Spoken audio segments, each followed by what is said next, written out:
KDKA-TV and streaming on CBS News Pittsburgh. This is the KDKA-TV News at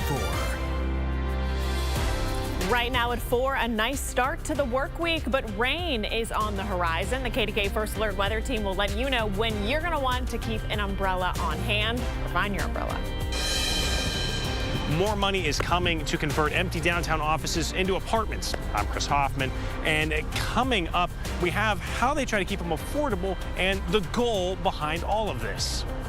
And the quickly rising cost of gas is on many people's minds. So we're asking Pittsburghers, what is your limit? The surprising answers we got in return. Good afternoon. Thanks so much for joining us for KDKA-TV News at 4 today. I'm Megan Schiller, in again for Christine Sorensen.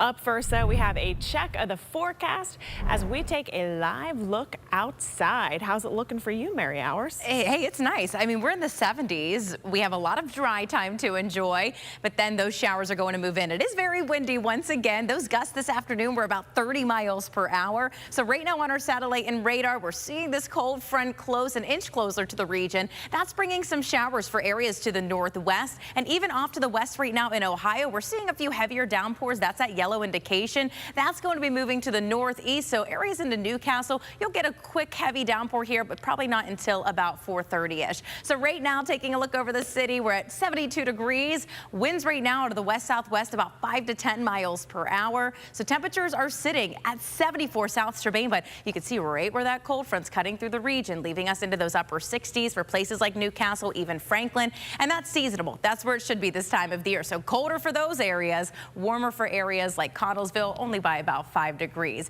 Wind gusts are still picking up, 25 to 30 miles per hour, almost 40 miles per hour in Du Bois. They'll briefly diminish overnight and then pick back up again tomorrow with gusts at about 20 to 30 miles per hour, and we have a lot of rain to go along with that. So heavy rain for tomorrow morning's commute. We start off around 60 degrees at midnight and fall through the day, so it's only going to be in the mid-50s tomorrow. Very chilly. I'll time out the rain for you and how much we can expect coming up in just a little bit.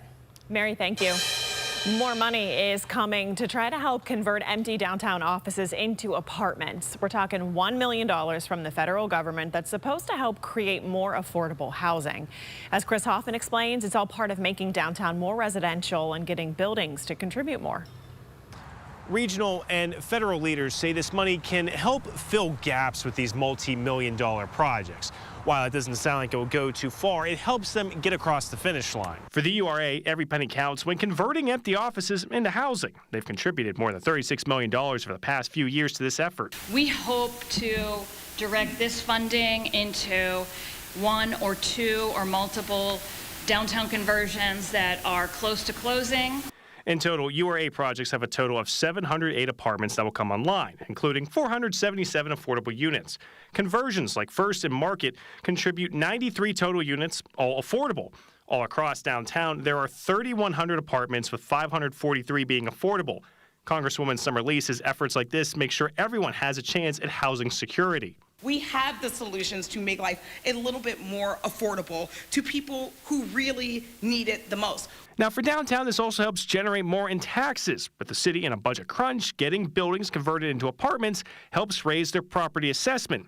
In recent years, many downtown buildings have had their assessments lowered, bringing in less tax revenue, and that leads to higher taxes for homeowners. Right now, downtown has a 94% residential occupancy rate, ahead of offices at 80%. Now, property values are going to be raised when there's the reassessment of the new property when it's completed. That money comes into city coffers, which really helps. According to the URA, over the next 4 years, there are 14 projects in the works. Those are expected to add almost 1,000 apartments, with 508 being affordable. Downtown, Chris Hoffman, KDKA-TV News. Whitehall police have announced the arrest of a man in connection with the disappearance of that teenager earlier this week. He's 27-year-old Christopher Jones. He was taken into custody in Nanticoke in Luzerne County. That's where a missing 14-year-old girl from Whitehall was found yesterday.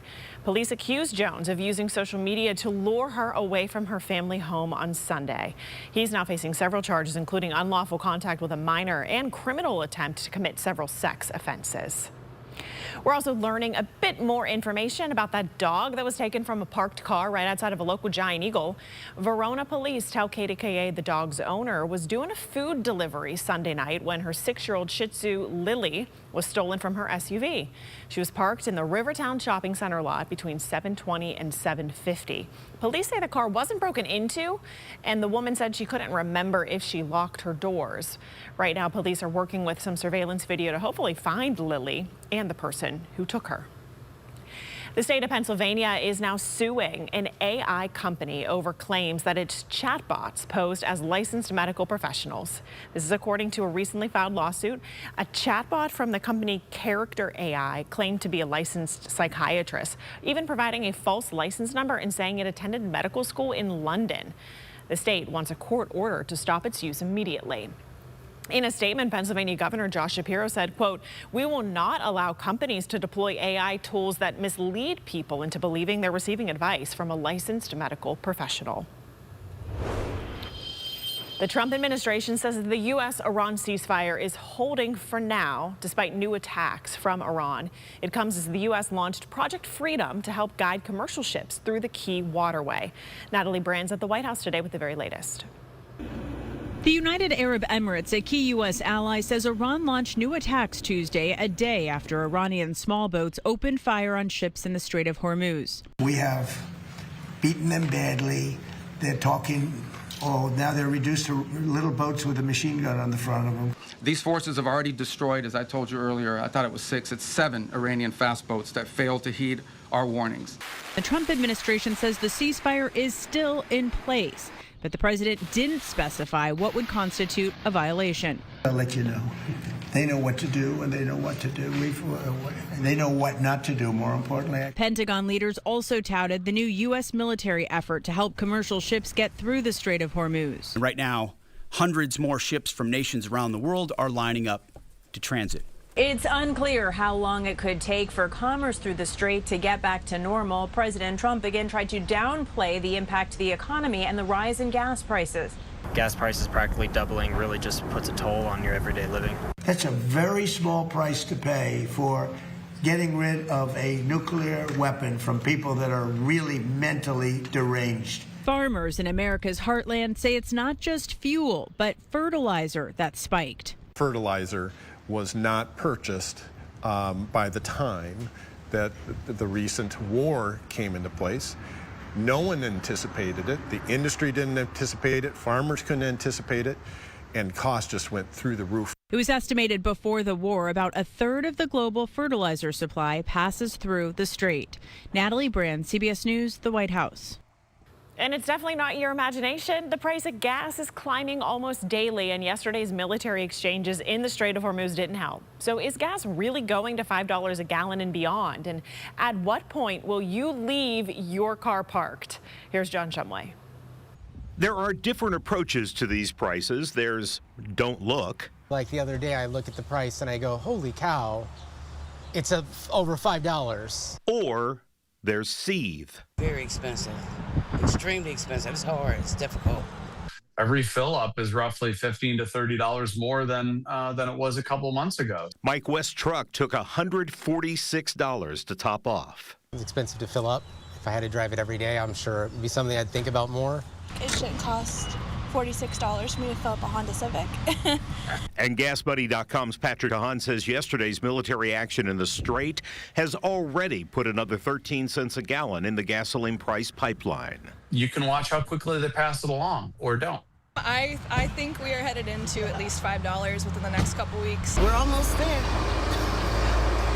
Almost. Unless we make a deal, I really don't see a path that's going to stop us from hitting the $5 mark. A line in the sand for some. Probably at $5, and we're right there. We're close to it. I would say I try to drive less and take the bus and walk more. It's time to really think about cutting back. But many can't.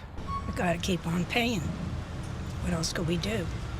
And I think we'll be probably looking at $6 probably by the end of the year if we don't make some changes soon. You know, $6 is definitely not a foregone conclusion, but we've gone this far. We are probably on the path towards that. Whether or not we'll get there is up to the president or it's up to Iran. DeHaan says right now we really are pretty much hostages to our lifestyle. I mean, what are you going to cut back? You got to go to work. You got to go to the school. But summer travel is discretionary, and that could be significantly impacted because if the war, even if it ended today, prices, he says, will likely remain high all the way through the summer and beyond. And DeHaan again recommends taking advantage of every kind of fuel discount you can find. The rewards can be found through credit cards, through grocery stores, through the big box clubs. And at this price, anything you pay for a membership could quickly come back to you in savings in just a few fill-ups. John Shumway, KDKA-TV News. Also, America's national debt has surpassed the size of its economy for the first time since World War II. It's a sign of the fiscal stress that has been building for decades. According to the Committee for a Responsible Federal Budget, debt held by the public stood at $31.27 trillion at the end of April. A Congressional Budget Office forecast predicts the national debt will continue climbing over the next decade. It could potentially hit $53 trillion in the year 2036.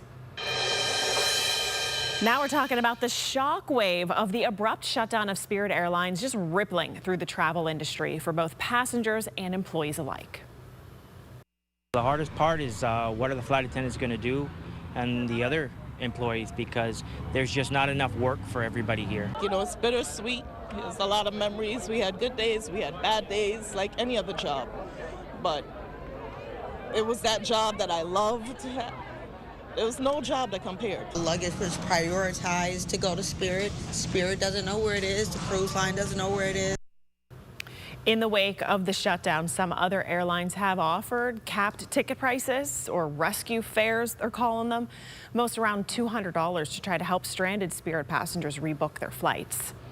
In the meantime, Breeze Airways is expanding its footprint here in Pittsburgh. The discount airline will soon offer 3 new nonstop flights down south from Pittsburgh. In October, Breeze is going to fly to Vero Beach, Florida. Starting in January, they're going to offer flights to Punta Cana and Cancun. And these flights will be offered on Tuesdays, Thursdays, and Sundays and start at $89 one way. The Pirates are mourning the passing of Bob Skinner. The team announced that he passed away yesterday at 94 years old. He was a member of the 1960 World Series championship team and was also a member of the Buccos coaching staff when they won again in 1979. I'm Ross Godotti in Greensburg, Westmoreland County, where the state police gathered to memorialize those lost in the line of duty that also wore the state police trooper's uniform. That story for you tonight on KDKA-TV News at 4. And rain is on the way. We have some cooler temperatures following behind, so enjoy the 70s and dry time this evening when you can. Rain moves in tomorrow, then that cool weather follows, but it will be dry. I'll let you know what you can expect for Mother's Day weekend coming up.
May 5th is Pennsylvania State Trooper Memorial Day, and today Troop A in Greensburg, Westmoreland County took time to remember some of their members who gave their lives in the line of duty. Ross Godotti takes us there. 11 names, 11 men, 11 state troopers, all members of Troop A. 11 members gave their lives in the line of duty. 11 members left home to serve people of this Commonwealth and did not return. The names and faces harken back to the beginning of the last century and tragically into the new one as well. Private John L. Williams, enlisted in the Pennsylvania State Police on August 14th, 1907. Patrolman Herbert P. Brantlinger, enlisted in the Pennsylvania State Police January 7th, 1910. Trooper Joseph J. Sepp, Jr., enlisted in the Pennsylvania State Police on February 24th, 1992. Also remember the most recent Troop A member who gave his life in the service of the Commonwealth and its residents.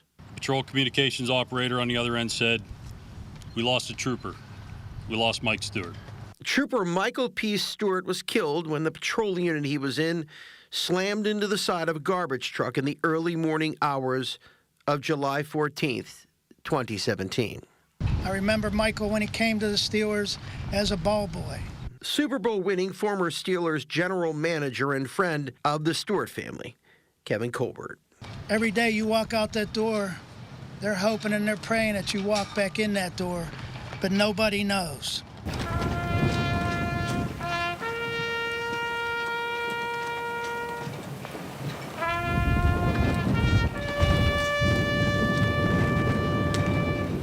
The solemn ceremony would end with the notes of taps played and then taken by the wind.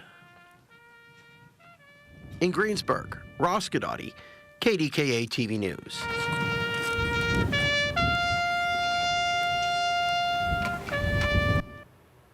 Ross, thank you. Route 66 is taking a new turn straight to your mailbox as the U.S. Postal Service unveils 8 new stamps celebrating the legendary highway. Ohio photographer David J. Schwartz has made 42 trips on Route 66, and the images he captured are going to land on the stamps, marking the road's 100th anniversary. When you're on a freeway, you're going from point A to B. You're not probably stopping unless you've got to eat or use the restroom. On Route 66, you're actually part of the landscape as you move through it. Well, Schwartz hopes the stamps will inspire Americans to follow the historic highway themselves and keep the legacy of the Route 66 alive for another century. Today's National Teacher Appreciation Day. It's also National Nurses Week. So Chipotle, Shake Shack, Buffalo Wild Wings, and other chains are giving teachers and nurses some freebies and discounts this week. So keep an eye out for all the teachers and nurses in your circle, shall we say. They deserve it. Yeah, send the text, forward the thing that you see on social media. Just, keep them aware. Yeah, I'm a Venmo mom. I send the Venmo for everyone to buy that's smart. Yeah, to get a coffee or something. Yeah, just to send so that they purchase the gifts and they get it. So they hear the cha-ching? Yes, Good. I like it. It's a way to show appreciation. Yeah. They need it. We have a little bit of weather to appreciate. Well, we did earlier. It's a nice coffee Do you weather. hear the rain right now? Can you hear it? We had a little rain. A little. So it's coming down in Pittsburgh right now. So we have some downpours in downtown, but also for areas north around the region, here's that cold front moving in. So let's zoom in a little bit closer. It is just a small isolated downpour, and that's impacting downtown Pittsburgh right now. Also, those areas north of I-80, and then a few of those heavier downpours towards Indiana County and also into Westmoreland County. So zooming in here, downpours right now just left Dormont and Crafton. That's headed towards Millvale, and then also we're seeing just some light showers into Brentwood, but yeah, that's passing right through downtown Pittsburgh, and we still have temperatures in the 70s, and then these are very isolated. You can see the rain just coming out from those clouds. Temperatures right now 74 in South Strabane, right where that cold front slicing through the region. It's brought our temperatures back down to those mid to upper 70s. We're at 76 in Connellsville still, so pretty mild, and that heavy rain will overspread the region by tonight. So tomorrow morning's commute, give yourself a little bit of extra time, and then we start off around 60 at midnight and then stay steady into those low 50s, mid 50s through the day tomorrow, and then we'll have another chilly morning there as we get into the end of the week. So Friday will be our coldest morning, but it is going to be dry. So we still have some of those heavier downpours, mainly northwest through tonight. Then it overspreads the region. Heavy rain 2, 3 o'clock in the morning. This is going to last till 4, 5 a.m. Still looking at some light showers by 7 o'clock, and then it should get out of here. We'll have a few of those light showers lingering through the afternoon, but that widespread rain will wrap up. Once we get into Thursday and Friday, a stray shower can't be ruled out, but it will be dry. It's still a bit windy out there too. We have gusts picking up at about 25 to 30 miles per hour. So once we get into Wednesday morning, we'll still have some gusts around 20 to 30 miles per hour, and then those winds will diminish a bit. So Thursday, Friday look a lot more calm. It's just going to be chilly. Those cooler temperatures, those below normal temperatures will be moving in. Friday afternoon, here's 1, 2 o'clock. Wind gusts will pick back up again at 20 to 30 miles per hour. So we'll pick up about 1/4 of an inch to 1/2 of an inch of rainfall, higher amounts for areas off to the northwest. Rain returns again then for Saturday and Sunday for Mother's Day weekend. And those below normal temperatures, those are sticking around. This is May 12th through the 18th, but we're starting to see that warmer air take over. So tonight, temperatures will be right around 53 degrees. So that'll be early tomorrow morning when you're waking up. We get back into those mid-50s for tomorrow for our daytime temperatures. At 60, it's at midnight, then falling through the day. 56 Thursday, 61 Friday, our coldest morning into those upper 30s, then mid-60s Saturday. Back to the 70s for Mother's Day with some rain into the afternoon and evening. Mid-60s then on Monday, and then by Tuesday, we're in the upper 60s again. Jeff Goldblum has been one of the biggest names in Hollywood for decades. He was born and raised in West Homestead, but moved to New York at the age of 17 to pursue his dream of stardom. Over the last 50 years, he starred in some of the biggest movies, TV shows, and Broadway productions of all time, including Jurassic Park, Independence Day, and as the Wizard of Oz in Wicked.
In Washington, a recent shooting near the White House has police wondering if the president was again the intended target. Nicole Skanga reports on the gunman who opened fire. Go, go, go, go, go! The White House briefly went under lockdown after a suspect allegedly shot at Secret Service just 4 blocks away. Here by the Washington Monument, the Secret Service said officers spotted a gun and tried to stop a man who allegedly fled and fired in the direction of the Secret Service. Not long before this shooting occurred, the vice president's motorcade did transit through this area. Officers returned fire, hitting the suspect. A young bystander also was struck in the crossfire. It's a juvenile. Did not sustain any life-threatening injuries, but he's also receiving treatment at the hospital. The shooting happened just 9 days after an alleged assassination attempt at the White House Correspondents' Dinner. But Secret Service said in a statement there's currently no known nexus between the incident and the White House. We're patrolling this area and every site we do 24/7 hardcore. Whether or not it was directed to the president or not, I don't know, but we will find out. The suspect has not yet been publicly identified, but as investigators search for a possible motive, federal law enforcement sources tell CBS News we could see charges as soon as today, including weapons violations and assault against a federal law enforcement officer. Nicole Skanga, CBS News, Washington. A shame that he could get that close. Allegedly, and be that close to young kids. A teacher now facing disturbing charges that involve a child. We have the very latest coming up.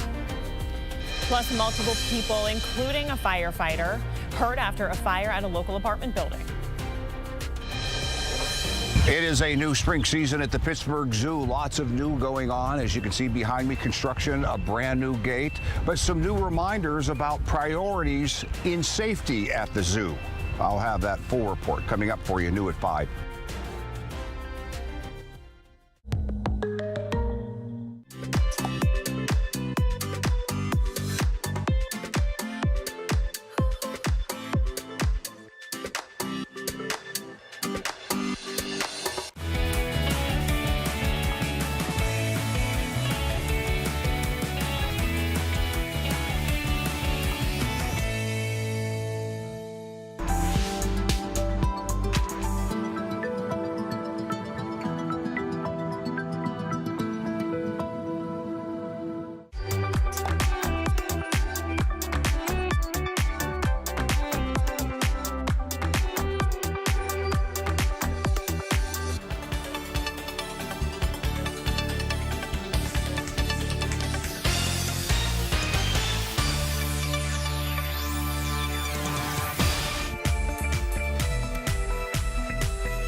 Now, live on KDKA-TV and streaming on CBS News Pittsburgh. This is the KDKA-TV News at 4.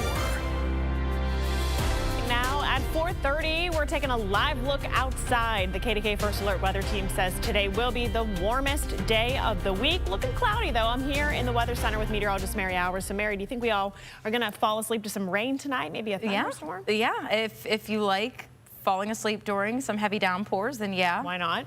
Sometimes they don't soothe me and I'm just up. I'm like, what is that? What is that? Yep. And then, yeah, but white noise always helps with the kids. Exactly. Yesterday for the T-ball game, we had a quick downpour, delayed our game for about 5 minutes. That's going to be the case this evening. If you do have any games later on, especially for places northwest, could get another downpour. We had a quick one move through areas into downtown. So currently, right now, what's going on? We still have some heavy rain for places in Indiana, Westmoreland County, and now we're seeing a heavy downpour towards Aspinwall, just moving towards Oakmont, Wilkinsburg, Penn Hills, and even Monroeville. You're going to see a heavy downpour. That's heading towards New Kensington and Plum here within the next about 10 minutes or so. As we get into this evening, we're still in those low 70s, but once that cold front crosses, those temperatures will be dropping. So areas off to the northwest, you can already see Cleveland's at 57. Temperatures are still into the mid to upper 70s for places into Waynesburg at 75, 74 there, South Strabane, even 82 in Cumberland, Maryland. So wind gusts are ramping up 20 to 30 miles per hour with that southwesterly wind. And then we'll start to see things diminish through late tonight, early tomorrow morning. Winds will calm down briefly. Then we have heavy rain to go along with it. So give yourself some time on that morning commute. Chilly weather settles in. I'll let you know how long that cooler weather will stick around coming up. Mary, thank you. We are learning more now about a fire at a high-rise in Bridgeville where 4 people, including a firefighter, got hurt. KDKA's Chillicothe Adele has an update from firefighters and tells us what's happening to the people who live there. The first call in the 911 came in around 4:15 this morning. It wasn't long after that fire trucks and crews littered Bank Street Extension, the parking lot right next to it, and the surrounding area.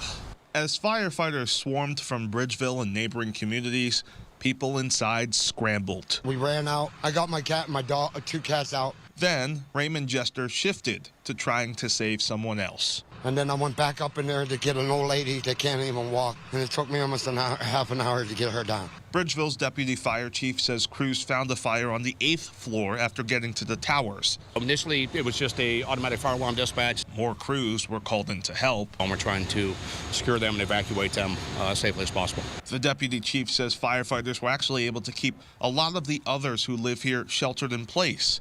Instead of bringing them down, we were able to keep them in there. But 4 people still ended up being taken to the hospital, including 1 firefighter. The Bridgeville towers are apartments for seniors and those with disabilities. Its website says there are more than 60 apartments inside. I've been here for 9.5 years, almost 10 years. Jester says what happened this morning was very upsetting for him and for a lot of people. It's the first time he's seen something like this here. It's always 95% of the false alarm or something small. But the memory of this 5%, headlined by the abundance of flashing lights, may stick with him and others for a while. The latest update we have from the Bridgeville Volunteer Fire Department Assistant Chief is that most of the people in the Bridgeville towers have been allowed to go back in. There's one exception, the 8th floor. Of course, that is where they found that fire. From Bridgeville, Allegheny County, I'm Chillicothe Adele, KDKA News. A local teacher at a school for students with special needs is now charged with sex crimes. KDKA's Jennifer Barrasso is in Cranberry with what we've learned about the arrest, and she reports many of these details in the criminal complaint are too graphic for us to share. It's a shame that he could get that close, allegedly, and be that close to young kids. Like I said, the scolding air is top notch. It upsets me. I've lived here for 30-some years, so it upsets me to know that this is going on. Very disturbing. Shocking allegations a teacher at New Horizons School, a special needs school in Beaver County, is behind bars. Justin Pavetto is charged with 9 felonies, one of them being attempted rape of a child. According to the criminal complaint on April 23rd, Pavetto started communicating online and later on the phone with an undercover officer, posing as a stepfather of an 11-year-old child. The officer said they were in town for the draft. Pavetto allegedly asked if the officer and his purported son have done sexual things before. The officer answered yes. Pavetto asked what the child likes to do regarding sex. At one point said he wanted to have sex with the child and watch the stepdad have sex with his stepson. On April 26th, Pavetto and the undercover officer talked about going into a McDonald's bathroom to do sexual things with him and the child. Days later, there was a 6-minute video call. The teacher hid his face. He wanted to watch the stepfather and child do sex acts. We went to Pavetto's home, a community called Clearbrook in Cranberry Township. Nobody answered. Several neighbors told me they didn't know the teacher. This dad, who has lived here for years, is stunned at the news, pointing out children live here. There's a lot of young kids that are in this area.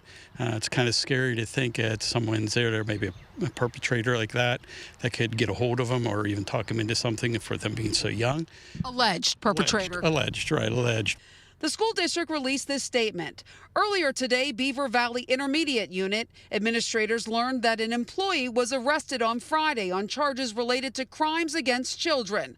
Administrators are fully cooperating with the appropriate law enforcement agencies regarding this matter and are committed to providing a safe and secure environment for all students and staff. There will be no further comment from BVIU on this matter. Reporting in Cranberry Township, Jennifer Barrasso, KDKA-TV News. Is it a heart attack or is it heartburn? Still ahead, we have the symptoms you need to look out for so you can avoid a trip to the emergency room. Plus, the suspected outbreak of a rare and deadly virus has killed at least 3 people and left a cruise ship stranded at sea. For the very first time, though, we are hearing from a passenger on board.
We are keeping an eye on your health right now, specifically chest pain, and whether you're experiencing a heart attack or heartburn, because the difference isn't always obvious. It's sometimes tricky.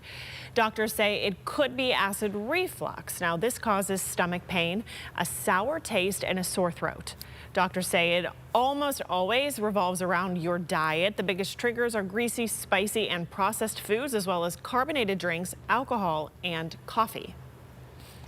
If you eat foods which are whole, fruits, vegetables, and lean meats, then typically that would reduce reflux symptoms. If you have acid reflux, don't eat right before bed. Sleep with your head elevated. Reduce your stress if you can. Increase your physical activity. And they also say sometimes just taking medicine is your best option. I have some good news. and a little bad news.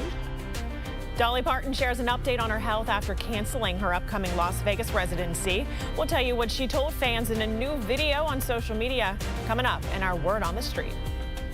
Plus, all eyes were on the fashion world at the Met Gala. We're taking you to the red carpet for all the pomp and all the circumstance.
A surprise settlement in a bitter Hollywood battle. Justin Baldoni and Blake Lively were set to go to court in just 2 weeks, finally.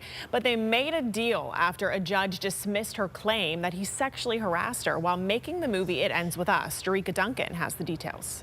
And Blake, the front of the dress. Actor Blake Lively graced the steps of the Met Gala Monday night, the same day she settled her high-profile legal battle with her It Ends With Us co-star and director Justin Baldoni. Hi.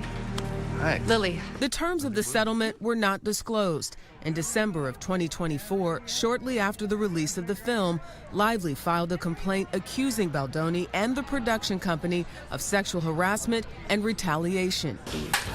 In it, she alleged Baldoni launched a smear campaign against her and conspired with publicists to destroy her reputation after she privately accused him of sexually harassing her on the movie set. I want a divorce. Baldoni denied the claims against him and his production company, clapping back with a defamation lawsuit against Lively and her husband, actor Ryan Reynolds, which was dismissed last June. In April, a federal judge tossed out Lively's sexual harassment claims against Baldoni, but left intact 2 retaliation claims, which would have let a jury hear her other allegations. CBS News legal contributor Caroline Polisi. And that's probably one of the biggest driving factors of the decision for a settlement in this case, I would think, on Lively's side. Remember, this case is no longer about alleged sexual harassment. Attorneys on both sides released a joint statement Monday, saying in part, "We recognize concerns raised by Ms. Lively deserve to be heard. We remain firmly committed to workplaces free of improprieties." By all accounts, this is a huge win for Justin Baldoni. Blake Lively, I personally don't feel would have settled this case had she believed that she was going to have, a good chance of prevailing in court. In that joint statement, both sides say they are looking to put the drama behind them and refocus on the movie's mission of reclaiming strength for survivors of domestic violence. Jerika Duncan, CBS News, New York.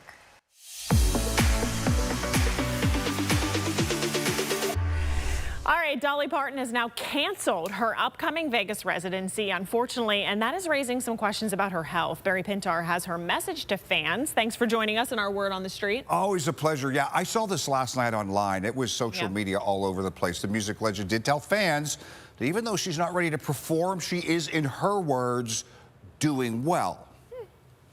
I'm still crazy, but they didn't mention nothing about my mental health. All right, so the Queen of Country Music headed to social media, as I mentioned, to update fans about her health issues, forcing her to cancel her upcoming shows in Vegas. Dolly Parton says her list of ailments includes immune and digestive issues, plus chronic kidney stones.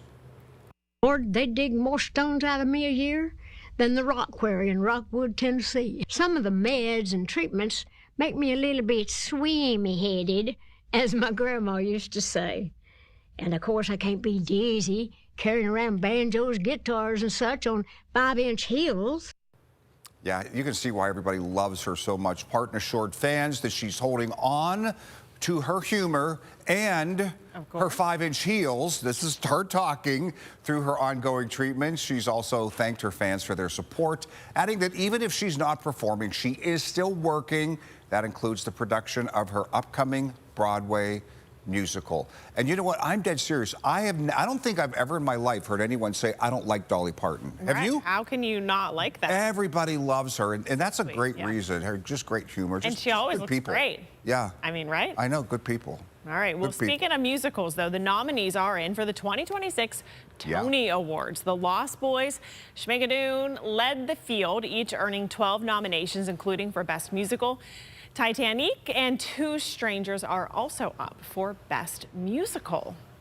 Also, singer Pink is going to be hosting the 79th Annual Tony Awards, so you can catch the show Sunday, June 7th at 8 p.m. right here on KDKA and streaming on Paramount Plus. For all my theater buffs out there, that's always a big, exciting night. Do you follow theater? Yes. Oh, do you? Yes. Yes. Oh, cool, cool. You know, so I was surprised how well you pronounced all those names, I have to say. Right? You nailed it. I mean, I might not have. Someone might be emailing in right now, but I tried. Okay, let's go from something that you like to something that I'm just going to read because this is my job.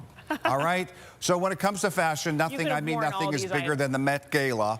Yeah. Allegedly. Allegedly. That was my word. Vogue editor Anna, is it Wintour? Wintour. Thank you. See, I just don't know this stuff. Haven't been you throwing seen this Devil party Wears Prada? over there too, appalled. So this year it's being co-chaired by Nicole Kidman, Venus Williams, and Beyonce. And Nailed Queen that one. Bee, oh, that's you. Yeah, Queen Bee herself, Beyonce. Right. She arrived in a skeleton-inspired look. This is her first Met Gala. Oh, that's her. That's the daughter. Yeah, that's the daughter and her husband. Gosh. Barry, come on. I'm sorry. The like I daughter. said. All right, her husband, Jay-Z, and that was her 14-year-old daughter, Blue Ivy. Okay, now I know. Out on stage with mom, no. Monday night's dress code was fashion is art, and it, of course, left plenty of room for interpretation. A few stars went unrecognizable. That's Heidi Klum. Oh, isn't that beautiful? Heidi Klum transformed into a living sculpture with prosthetics. That is Bad Bunny, who aged himself. The Puerto Rican rapper was giving Silver Fox with gray hair and a cane. All right, so other looks that have people talking. Madonna showed up and completely shut down the runway, too. I know you're shocked. She had 7 young women holding up the veil of her dress. There was literally no room for anyone else on the carpet. I love that. I know. Do you seriously love it? I mean, yeah, I love the kicking everyone else off the carpet. Yeah, she wore a black dress with an ornate top hat that was inspired by the little-known surrealist painting.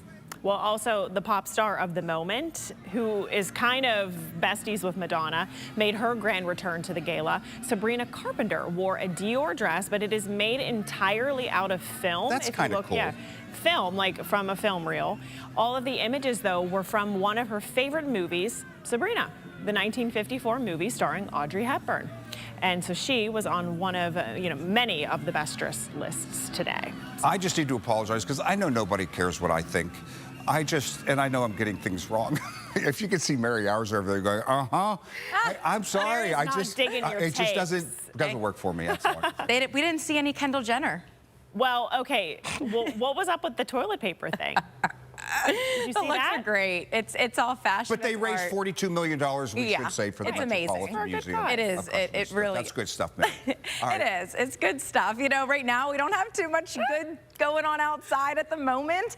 We did have some heavy downpours roll through Pittsburgh, and again, we're looking at some more rain overnight, some widespread rain that's going to impact that morning commute. So as we head into this evening, if you do have any practices, any T-ball games, you're going to get a quick downpour. Right now, starting to see that move into Newcastle, just into southern parts of Armstrong County right now. That has left Pittsburgh, but Vandergrift, Upper Borough, towards Bell, Harrison, you'll have those quick downpours. Right now, we're sitting at 72 degrees. Our wind gusts are still at 20 to 30 miles per hour. As that cold front moves in, those temperatures will drop. 75 Waynesburg, 73 in Greensburg, and 72 in Connellsville. So overnight, we'll have a widespread heavy downpours, and also temperatures will be falling. So we start at 60 at midnight. Daytime temperatures tomorrow only in the mid-50s, so it is going to be chilly. So let's time it out for you hour by hour in Futurecast. By 11 o'clock and midnight tonight, we'll see heavy rain moving in, so may wake you up, or you may just sleep right on through it. May get a few rumbles of thunder, but nothing severe expected with this. Once we get into 7 o'clock in the morning, we'll start to see that ease up, move out. A few light showers into the afternoon linger,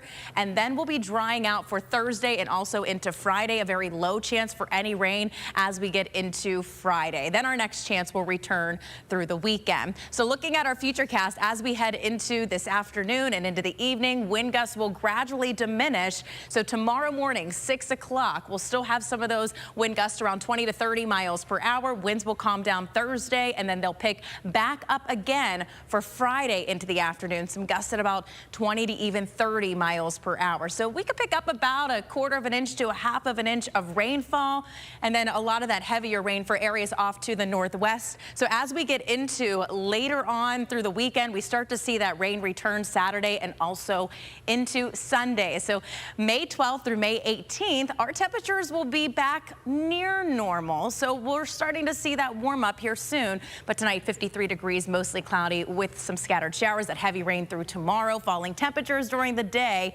56 Thursday, another chilly morning there Friday with lows in the upper 30s, and then mid-60s on Saturday, some early showers. Mother's Day, we will have some dry time, but rain returns in the evening, and then we're back into those mid-60s Monday with showers, and we stay into those upper 60s back near normal on Tuesday.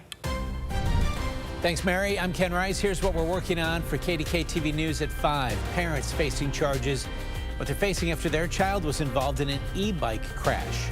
And what to do with your Smoky Bones gift cards now that the restaurant has closed all of its locations, including the last 3 around here. Those stories and more all ahead in minutes on KDKA-TV. See you there at 5.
There's a lot of uncertainty, and that's the hardest part.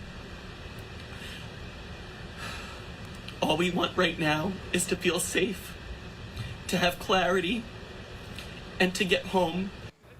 Jake Rosmarin is one of more than a dozen Americans stuck on a cruise ship now dealing with a suspected hantavirus outbreak. The World Health Organization now says some human-to-human transmission may have occurred on board the ship. The cruise left Argentina last month on a voyage across the Atlantic Ocean, stopping off at some of the world's most remote islands. Colin Jeffrey reports. I am currently on board the MV Hondias, and what's happening right now is very real for all of us here. A terrifying reality for almost 150 people, including 17 Americans, stranded on a cruise ship off the coast of West Africa. Strict health and safety procedures are currently in place, including isolation measures, hygiene protocols, and medical monitoring. We're not just a story. We're not just headlines. We're people. The World Health Organization says they have confirmed 2 cases of hantavirus, with 5 more suspected. 3 people, a Dutch couple and German national, have died. While the disease is commonly transmitted from rodent to human, one variant found in Argentina and Chile does transfer human to human. We do know that some of the cases have had very close contact with each other, and certainly human-to-human transmission can't be ruled out. Right now, health authorities are working to evacuate the 2 symptomatic crew members so they can receive proper medical care. Contact tracing has also begun to track possible exposure. Based on the current information and what we know about previous outbreaks, WHO assesses the overall risk to the public as low. As for the ship, it will soon sail to the Canary Islands, where Spanish authorities will conduct a full epidemiological investigation and full disinfection. All we want right now is to feel safe, to have clarity, and to get home. Colin Jeffrey, KDKA-TV News. That's all our time at 4. Now we make the switch over to KDKA-TV for the latest news, weather, and sports. I'll see you there.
Now, live on KDKA-TV